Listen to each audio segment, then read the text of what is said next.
শুধুমাত্র একটা ভাইরাল খাবার খেতে আমাকে কোথায় আসতে হচ্ছে জানেন? দুনিয়ার সবচেয়ে উঁচু বিল্ডিং এর কাছে। আসসালামু আলাইকুম, আশা করছি সবাই অনেক ভালো আছেন। আর এই মুহূর্তে আমি আছি দুবাই। দুবাই এমন এক শহর যেখানে খাবারও এক একটা গল্প। এশিয়ার পরোটা, আরবের মশলা আর ইউরোপের চিজ সব এক হয়ে গেছে এই পরোটা বার্গারে।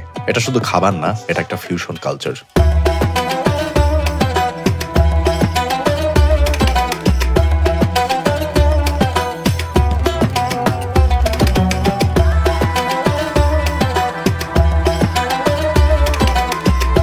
শহরের প্রতিটি ইট, প্রতিটি অলিগলি আমার কাছে মনে হয় স্বপ্ন সাহসের কথা বলে। পৃথিবীর বিভিন্ন জায়গা থেকে মানুষ এখানে আসে স্বপ্নের খোঁজে। আর এই শহরটা এতটাই বেশি বিখ্যাত যে এটাকে পৃথিবীর বিভিন্ন দেশের মানুষ একটা দেশ বলে ভুল করে। কিন্তু সত্যি হচ্ছে এটা সংযুক্ত আরব আমিরাতের একটি শহর মাত্র। সংযুক্ত আরব আমিরাতের 7টি আমিরাত মিলে জনসংখ্যা হচ্ছে প্রায় 1 কোটির মতো। আর শুধুমাত্র দুবাই শহরের জনসংখ্যা হচ্ছে 40 লাখের মতো। বুঝতেই পারছেন এর জনপ্রিয়তা কতটা বেশি। দুবাই এক শহর যেখানে বালুর মরুভূমি থেকে উঠে এসেছে কাচের দানবরা, যেখানে স্বপ্নের থেকে বড় বিল্ডিং দাঁড়িয়ে দেখায় মানুষের সাহস কত দূর হতে পারে। আর সেই শহরের হৃদয়ে দুবাই মল। আজ আপনাদের দেখাবো দুবাই মলের ভাইরাল পরোটা বার্গার। আর সেই ভাইরাল বার্গার খেতে আমাকে যেতে হবে দুবাই মলের পাশে। আর এর জন্য সবচাইতে সহজ কম খরচের মাধ্যম হচ্ছে দুবাই মেট্রো।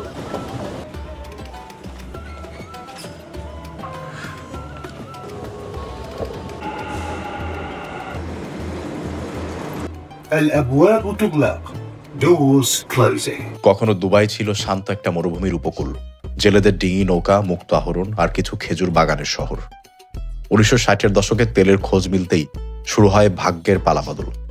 কিন্তু দুবাই শুধু তেলের উপর ভর করে দাঁড়ায়নি, বরং শাসক শেখ রাশিদ এবং পরে শেখ মোহাম্মদ বিন রাশিদের নেতৃত্বে শহরটা স্বপ্ন দেখল বড় হওয়ার, বিশ্বের জন্য দরজা খুলে দেয়ার। ব্যবসা, পর্যটন, প্রযুক্তি সবকিছুর জন্য দুবাই তৈরি করলো এমন অবকাঠামো যা তখনও অনেক দেশের কল্পনায় ছিলই না। আজকের দুবাই শুধু আধুনিক শহর নয়, এটা সেই উদাহরণ যে দূরদর্শিতা, সাহস আর পরিকল্পনা থাকলে মরুভূমিও একদিন বিশ্বের কেন্দ্রবিন্দু হয়ে উঠতে পারে। নেমে গেলাম আসলে বুর্জ খলিফা দুবাই মলের মেট্রো স্টেশনে। আর কিভাবে আসতে হবে ছোট করে আপনাদেরকে বলে দিই। দুবাইতে আসলে ট্যাক্সি অনেক বেশি এক্সপেন্সিভ। সো আপনি যদি আসেন সবসময় চেষ্টা করবেন মেট্রোতে ঘুরতে। আপনি দুবাইয়ের যে কোনো জায়গা থেকে যদি বুর্জ খলিফা অথবা দুবাই মলে আসতে চান, মেট্রোতে উঠবেন, রেড লাইন যে মেট্রোটা ফলো করছে সেই মেট্রোতে ঢুকবেন এবং বুর্জ খলিফা দুবাই মল স্টেশনে নামার পর একটু পথ আপনাকে হাঁটতে হবে। তারপরেও কথা দিচ্ছি এই পথটা হাঁটতে খারাপ লাগবে না। যদি গরমের সময় হয়, এটা টোটালি এয়ার কন্ডিশন একটা ওয়াকওয়ে, 5 থেকে 7 মিনিট লাগবে হেঁটে যেতে। বাইরের দৃশ্যগুলো দেখবেন, খুব একটা খারাপ লাগবে না। আর মেট্রোর খরচটাও খুব কম। আমি বেশ অনেকটা পথ এসেছি, 20 মিনিটের মতো সময় লেগেছে। তারপর আমার মেট্রোতে খরচ পড়েছে অনলি 5 দিরহাম। দুবাই মলে তো চলে আসছি, বাট এত বিশাল একটা মল, এখানে ওই ভাইরাল পরোটা বার্গারের যে দোকান ক্লে, এটা খুঁজে পাওয়া এখন একটা চ্যালেঞ্জ। দেখি কতক্ষণে খুঁজে পাই আর কি।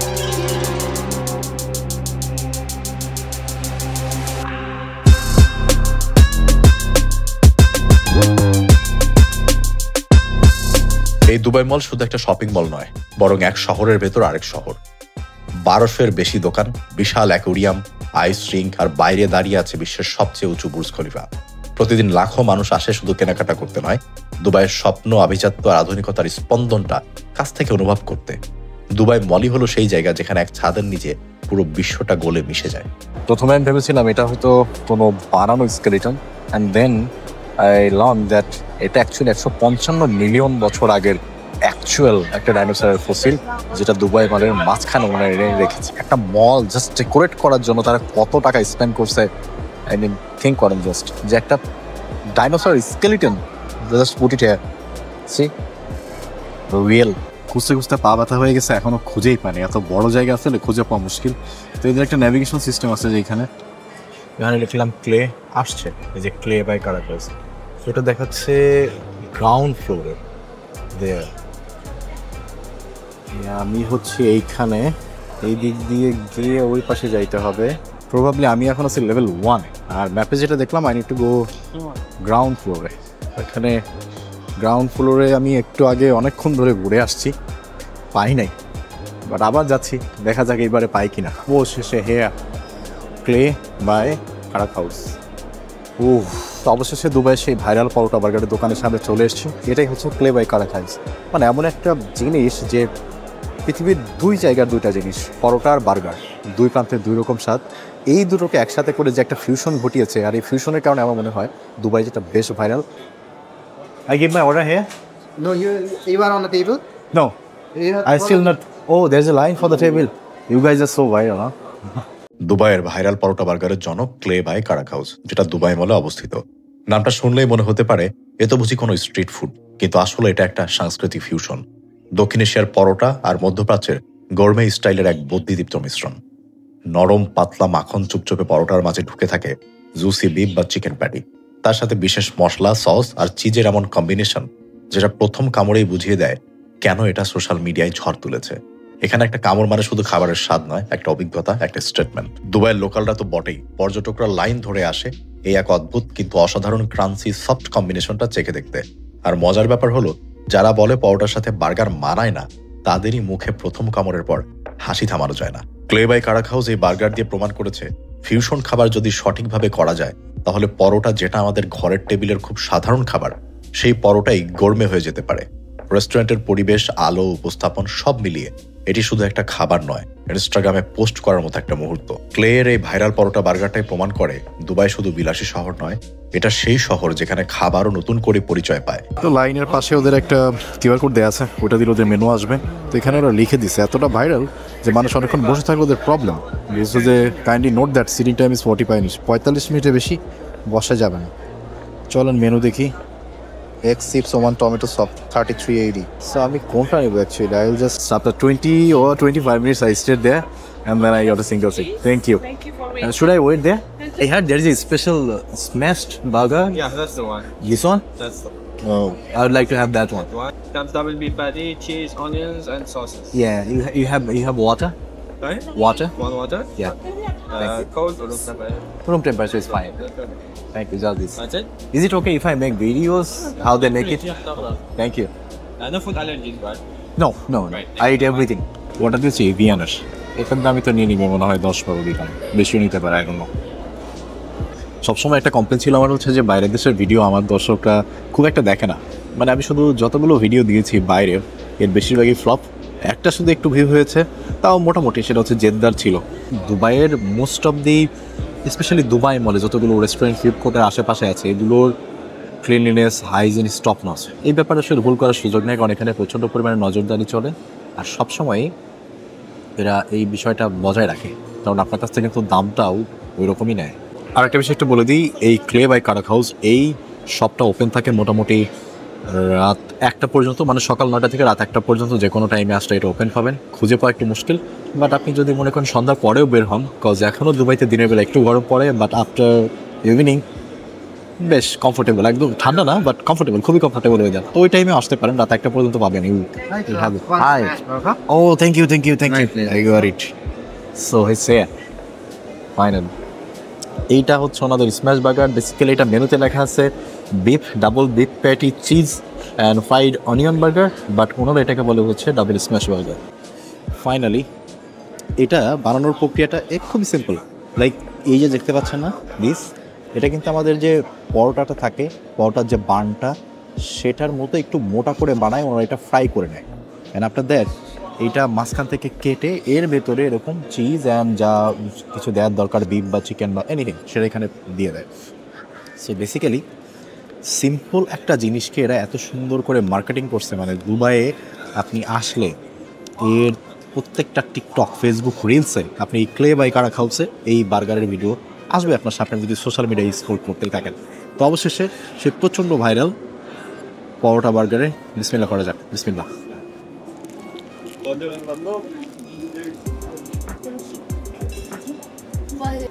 কামড় দেওয়ার সাথে প্রথম যে স্মেলটা আমি পাইছি এটা হচ্ছে ভাজা পেঁয়াজের, কিন্তু এটা একটু পারফেক্টলি বানানো।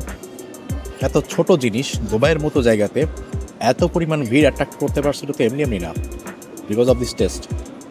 হাইপ চলা খাবার যে ভালো হয়, এই প্রথম আমি সেটা এক্সপিরিয়েন্স করতেছি। তাও সেটা বাংলাদেশে সম্ভব হলো না, বাংলাদেশের বাইরে হলো। বাংলাদেশের যত হাইপওয়ালা রেস্টুরেন্টে গিয়েছি, মোস্ট অফ দেম জায়গায় হচ্ছে আমার এক্সপিরিয়েন্স খুবই খারাপ। তো আমি দুবাইতেও এটা এক্সপেক্ট করতেছিলাম যে এটা ওভার হাইপড একটা জায়গা হবে। হ্যাঁ, আপনি এমন না যে ব্যাপারটা সবার কাছেই ভালো লাগবে, বাট আমার কাছে বেশ ভালো লেগেছে। এবং আমার কাছে মনে হচ্ছে যে যারা খাচ্ছেন এখানে বেশিরভাগ মানুষের এটা পছন্দ হবে। জিনিসটা দুর্দান্ত।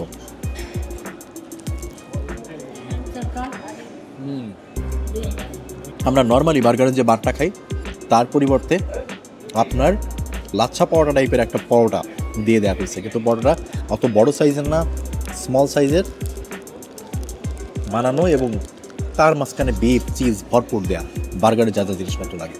অ্যামেজিং না? আইডিয়া থাকলে মানুষ কীভাবে ব্যবসা করে। দুবাইয়ের মতো একটা জায়গায় তারা ভিড় লাগায় দিচ্ছে একটা রেস্টুরেন্টের সামনে, যেটা আমি আর আগে কখনো এক্সপিরিয়েন্স করিনি।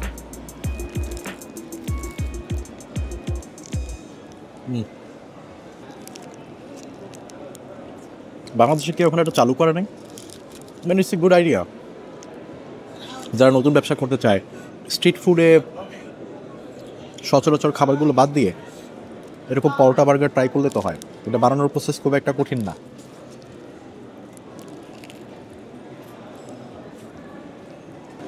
দেশি পরোটা আর আপনার বিদেশি চিজ, ইউরোপের চিজ, আর মাঝখানে একটু বিফ আর চিকেন, বাস দুই জায়গার কম্বিনেশনকে এক জায়গায় করার পরে হিট আইটেম। ব্যবসা একদম রকেটের মতো গতিতে বাড়বে। বাড়বে বলতে কি, বাড়ছে এখানে, এখানে আসলেই বুঝতে পারবেন।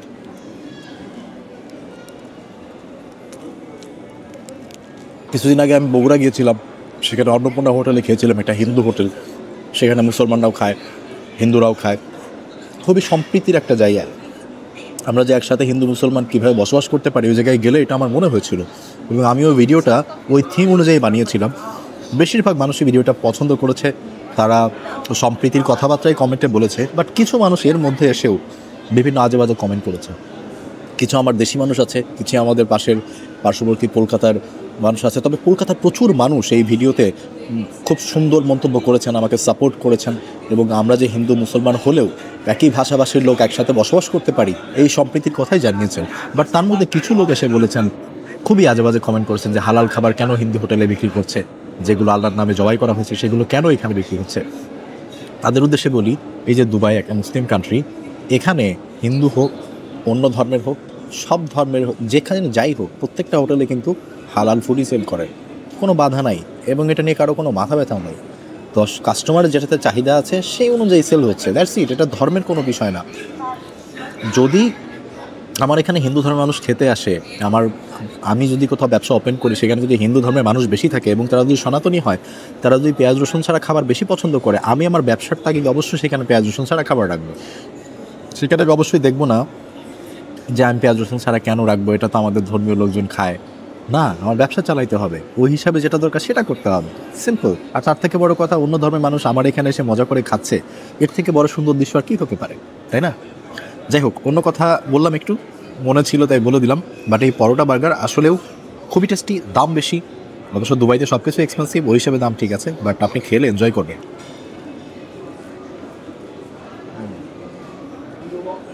তবে এটা গরম গরম খেতে হবে, যদি ঠান্ডা হয়ে যায় পরোটা শক্ত হয়ে যাবে, মজা লাগবে না। আর এই একটা বার্গার খাওয়ার জন্য যে পরিমাণ কসরত আমাকে করতে হলো, স্পেশালি এই জায়গাটা খুঁজে পেতে দুবাই মলের ভেতরে আসে, আনইমাজিনেবল। এনিওয়ে, অনেক দিনের ইচ্ছা ছিল, আমি এর আগেও যখন দুবাইতে এসেছিলাম তখনও দেখেছিলাম এটা বেশ ভাইরাল চলছে, তো ইচ্ছা ছিল যে এখানে খাবারটা খাবো, আপনাদের সাথে শেয়ার করবো, সেটা সম্ভব হলো, এই জন্য ভালো লাগছে। It's 54. 54? Can I pay by Cash? No problem. yeah, cash? How was it on the burger? Oh, it's very good, worth it. I have been here almost 30 minutes trying to find your location, Fine. but it's tough. Right, it's worth it. It's tough, but it's worth it, yes. 54, right? 54. Yeah. Can I tip you guys? It's okay or not? Is it okay to tip or not? Sure? Okay, keep the rest. Thank you. So much. Yeah. আমার মতে it was not a bad experience. খাবার আসলেই মজা, আর আইডিয়াটা মানুষকে আরও বেশি টেনে এনেছে। মানে দেখেন, দেশি স্টাইলে পরোটা আর তার ভেতরে ইউরোপিয়ান স্টাইলে বার্গারের উপাদান, দুইটা মিলেমিশে একাকার হয়ে গেছে, এবং দুই সেক্টরের মানুষই, মানে দুই টাইপের মানুষ এখানে আসছে। আইডিয়া ভালো, এই জন্য ব্যবসাটাও ভালো। দুবাইতে যত গরমই থাকুক, ইভেন দুবাই মলের ভেতরে বেশি কাজ নাও করে, এই ফাউন্টেনের পাশে আসলে একটা ঠান্ডা ব্রিজ আপনার গায়ে লাগবে, আর সেটা আপনি এনজয় করবেন। দুবাইয়ের আকাশ রেখায় যখন সূর্যের প্রথম আলোর ছোঁয়া লাগে, তখন সবচেয়ে আগে আলোয় স্নান করে যেই দানবাকৃতি টাওয়ার, সেটাই বুর্জ খলিফা। কেবল ইস্পাত আর কাচের একটা ভবন নয়, এটা মানব স্বপ্নের সীমাকে চ্যালেঞ্জ করার প্রতীক। মরুভূমির বুকে দাঁড়িয়ে থাকা এই স্থাপত্যের কাহিনী শুরু হয়েছিল 2004 সালে। একটাই লক্ষ্য, বিশ্বকে দেখানো অসম্ভব বলে কিছু নেই। 828 মিটার উঁচু এই টাওয়ার তৈরি করতে লেগেছে হাজার হাজার শ্রমিকের পরিশ্রম, অসংখ্য ইঞ্জিনিয়ার ও স্থপতির মেধা, আর দুবাইয়ের অবিশ্বাস্য দৃষ্টিভঙ্গি। আকাশ ছোঁয়া তার প্রতিটি তলা যেন আধুনিকতার গল্প বলে। বুর্জ খলিফা শুধু দুবাইয়ের প্রতীক নয়, এটা সেই বার্তা যে স্বপ্ন যদি বড় হয় তাহলে আকাশও তার জন্য জায়গা করে দেয়। পরোটা বার্গার খেলাম, এক্সপিরিয়েন্সটা আপনাদের সাথে শেয়ার করলাম। যারা আমার মতো প্রচুর পরিমাণে বাইরের খাবার খান, অবশ্যই এক্সারসাইজ করবেন, নিজেকে ভালো এবং ফিট রাখবেন, তাহলে বাইরের খাবার আরও বেশি দিন খেতে পারবেন। সবাই ভালো থাকবেন। দুবাইয়ের বুর্জ খলিফার সামনে থেকে বিদায় নিচ্ছি। অন্য কোনো একটা ভিডিওতে আবারও দেখা হবে। আল্লাহ হাফেজ, আসসালামু আলাইকুম।